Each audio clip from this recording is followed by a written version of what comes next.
Elle quitte ses hardes, corps griffé, pour renfiler la robe. Vent sur la peau, douceur de l'air comme un second souffle. Du temps a passé depuis que petite, elle regardait sa mère, la transformation de sa mère, assise devant le double miroir. Jamais un sourire. Elle est vieille maintenant, elle aussi, rides incrustées, tenaces, sillon de vie, trace de toutes les heures silencieuses et mortes. Ses doigts engourdis tâtent l'étoffe, la froisse, la lisse. Il pleut des larmes à travers son corps. Il pleut des mots qu'elle étrangle dans un hoquet. À côté d'elle, il y a une autre qui la regarde, silencieuse, et veille au peu de mots. Elle en a semé pourtant des petits cailloux blancs et ronds pour ne pas se perdre. Mais l'herbe a poussé. Les chemins se sont arrêtés comme autant de voies sans issue. Elle ne reconnaît plus rien à son monde. Dans tout ce qu'elle fait, elle ne fait qu'attendre, le corps et l'âme comme déboîtés l'un de l'autre. Des pierres et du sable sur la langue. Elle a soif de retrouver sa vie et si peur de se perdre.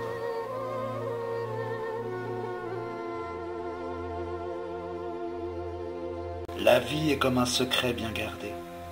On cache en soi de vieilles blessures, cicatrices indicibles malgré le temps. On ne s'en nourrit pas, mais on sait qu'elles existent. Talismans boucliers qui nous éloignent souvent de nous-mêmes. Comment sentir alors qui de nous est nous? Comment percevoir le souffrant du vivant? Comment ne pas basculer du côté si attirant de la mort de l'âme? La réponse est-elle dans le souffle du vent? Dans le scintillement d'une étoile? Dans la transparence d'une goutte de rosée le matin? Peut-être faut-il réapprendre à regarder.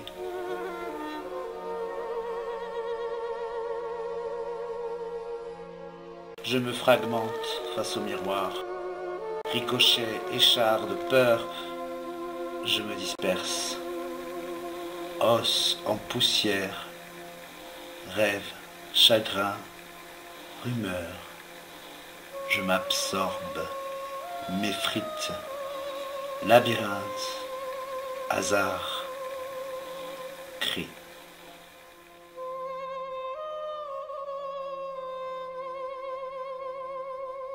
Parler du temps presque libre de l'enfance, du saut à la corde et de la marelle, où très vite il fallait passer de la terre au ciel en poussant du pied un petit caillou rond. Des tartines mordues à pleine bouche, du rire et de l'insouciance. Il faudrait pouvoir retrouver ce temps et l'envie de sauter toujours plus haut, courir toujours plus loin, à chaque passage à vide. Convoquer les images de la robe qui vole, des genoux égratignés, de la balançoire et des parties de cache-cache dans l'arbre creux. Accueillir, presque avec grâce, l'enfant intérieur qui brille au-dedans de nous.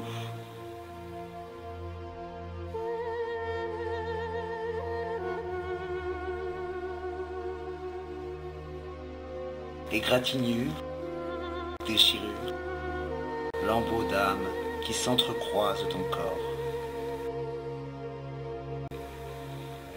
Percé dans les nuages, le ciel ressemble à un clown triste, déshabillé sous les regards.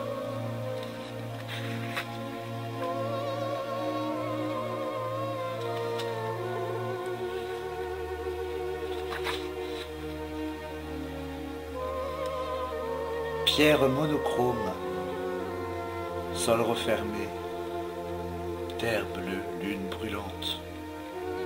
Visage pétri d'années, la mémoire se fait un passage. Dans les instants refroidis, conjugue aube et crépuscule, ajoute nuit à nuit, incision d'encre dans le matin clair. Nous choisissons souvent un espace étroit pour qu'il nous protège de notre propre infini. Je sais le chant primordial qui relie les masques, les parures, le détournement de sens. Je sais l'inassouvi, l'inquiétude, le tremblement, je vais, à l'écoute de la musique intérieure qui me ramène au monde. Il faut du temps pour tomber à la renverse, entrer en soi. Il faut du temps au silence intérieur pour bouleverser l'intime de soi.